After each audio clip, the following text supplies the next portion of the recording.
Pour cette nouvelle vidéo, je vais vous présenter pas un, mais plusieurs Spider-Man, car Peter Parker n'est pas le seul Spider-Man de l'univers Marvel.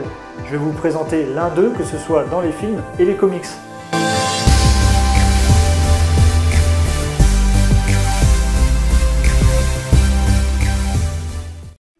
Alors il est connu, il a eu plusieurs films à son actif. Je veux bien sûr parler de Peter Parker.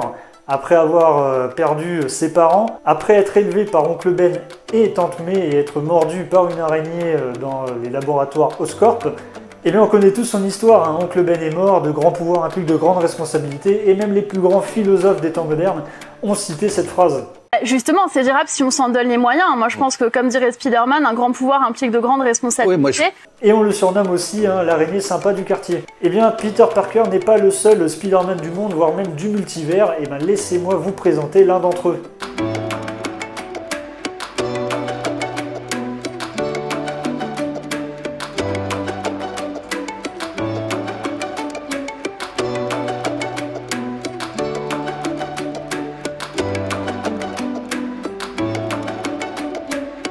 Donc le Spider-Man Miles Morales fait partie des Spider-Man connus. Il a eu un film avec ce personnage, Spider-Man Into the Spider-Verse, et bon Dieu qu'il est bon ce film, il a révolutionné les films d'animation. Puis un jeu, Spider-Man Miles Morales, qui sert de petite suite en attendant le second Spider-Man. Donc ce Spider-Man est apparu pour la première fois dans le comic book Ultimate Comics Fallout 4. Créé par le scénariste Brian Michael Bendis et la dessinatrice Sara Pichelli. Il vient de New York, tout comme Peter Parker, il est d'origine latinos et il vient d'un autre univers, l'univers Marvel Ultimate, où Peter Parker a été tué par le bouffon vert. Il reçoit ses pouvoirs de la même manière que Peter Parker en se faisant mordre par une araignée, car il a rendu visite à son oncle qui a cambriolé la veille le laboratoire Oscorp et qui a amené une araignée avec lui sans faire exprès. Par la suite, il décide de devenir le nouveau Spider-Man suite à la mort de celui-ci. Pour ce qui est de ses super pouvoirs, il a grosso modo les mêmes que son prédécesseur. Il a le sens de l'araignée, la force et l'agilité accrues. Et du fait que l'araignée était différente, eh bien il a reçu d'autres capacités telles que se camoufler dans son environnement et une attaque appelée Venom Blast qui lui permet de paralyser ses ennemis. Comme je l'ai expliqué auparavant, il a eu le droit à un film d'animation et une suite prévue pour octobre 2022, toujours produit par Sony Animation.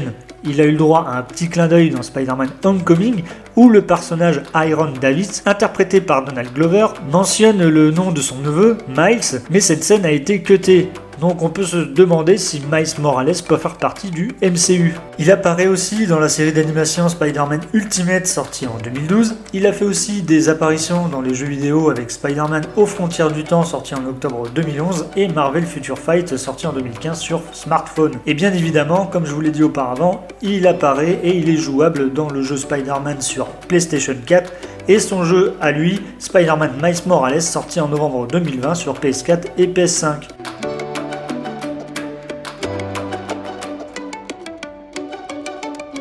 Alors cette Spider-Girl est pas trop connue du grand public, même si elle est apparue dans le film d'animation Spider-Man Into the Spider-Verse. Son nom est Gwen Stacy et elle est apparue dans le film de Spider-Man 3 de Sam Raimi joué par Bryce Dallas Howard et dans les deux The Amazing Spider-Man joués par Emma Stone. Sauf que là, ce n'est pas la même Gwen Stacy vu que celle dont je vais vous parler vient d'une autre Terre, la Terre 65. Car pour vous expliquer, la vraie Terre où se passent toutes les histoires de Marvel, c'est la Terre 616. Dans cet univers, elle est amie avec les mêmes personnages connus de l'univers de Spider-Man, avec Peter Parker, Harry Osborn et Mary Jane Watson. Fans de rock, ils ont formé un groupe ensemble. Ce coup-ci, ce n'est pas Peter Parker qui s'est fait mordre par une araignée radioactive, mais bien Gwen Stacy. Elle a reçu ses gadgets et son costume par la super-héroïne, la Guêpe, qui dans cette terre est à la retraite. Elle utilisait ses pouvoirs pour son propre intérêt, mais pas pour les gens qui étaient dans le besoin. C'est ce que reprochait son père, qui ne savait pas à ce moment-là que Spider-Woman était sa fille. Peter Parker, qui voulait devenir comme son héroïne préférée, a fait une expérience qui a mal tourné et l'a transformé en lézard. Il a détruit tout son lycée, qui a forcé Gwen Stacy à l'affronter. Le lendemain, Peter Parker a succombé à ses blessures suite à la substance chimique qu'il a utilisée. Spider-Woman a été accusée à tort pour la mort de celui-ci. Ses pouvoirs sont pareils que ses homologues. Elle peut soulever une grosse charge, elle a le Spider-Sense, c'est une combattante qualifiée dans le freestyle et c'est aussi une détective hors pair et à la pensée analytique. Ce personnage est devenu populaire auprès des fans qui exigeaient une série de comics centrés sur elle en commençant tout simplement avec le premier comics Spider-Gwen. créé par le scénariste Jason Latour et le dessinateur Robbie Rodriguez.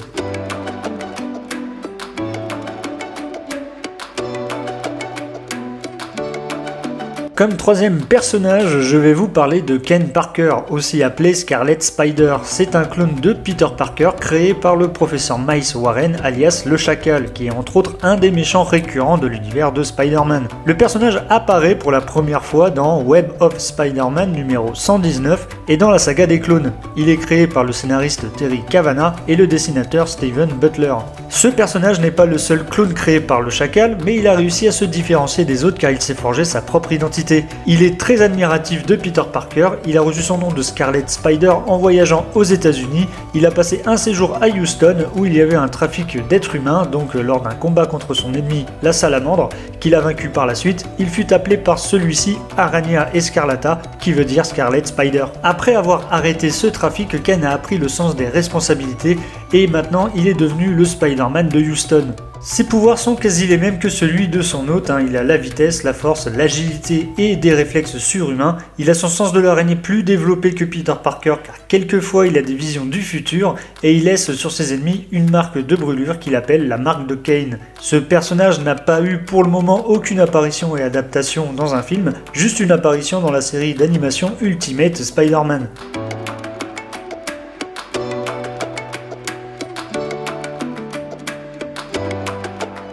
Alors celui-là, il est tout à fait différent de tous les autres Spider-Man. Dans son nom, il y a Ham, et en français, ça veut dire jambon. Et le jambon, ça vient du cochon. Donc c'est Spider-Cochon en quelque sorte. Spider Pig does whatever a Spider Pig does. Il a l'apparence d'un cochon, son nom c'est Peter Parker, et c'est un super-héros parodiant l'univers Marvel, un peu cartoonesque où chaque super-héros est parodié en animaux. Il apparaît pour la première fois en 1983 dans le comics Marvel Tales starring Peter Parker The Spectacular Spider-Ham, et oui, le titre est super long, créé par le scénariste Tom DeFalco, le dessinateur Mark Armstrong et l'éditeur Larry Hama. Ce personnage fut créé lors d'une expérience par May Parker, qui est une scientifique un peu folle qui veut révolutionner l'industrie du cheveu en créant le premier sèche-cheveux atomique. Et en l'utilisant, elle va accidentellement s'irradier et mordre Peter l'araignée et deviendra par la suite Spider-Ham. Et oui, à la base c'est une araignée qui se fait mordre par un cochon, cette histoire est plutôt loufoque. En tout cas, cette histoire m'a vraiment surpris et c'est pour ça que je voulais vous en parler, surtout de ce personnage plutôt rigolo. Il a eu sa première apparition récemment aux yeux du grand public dans le film Spider-Man Into the Spider-Verse.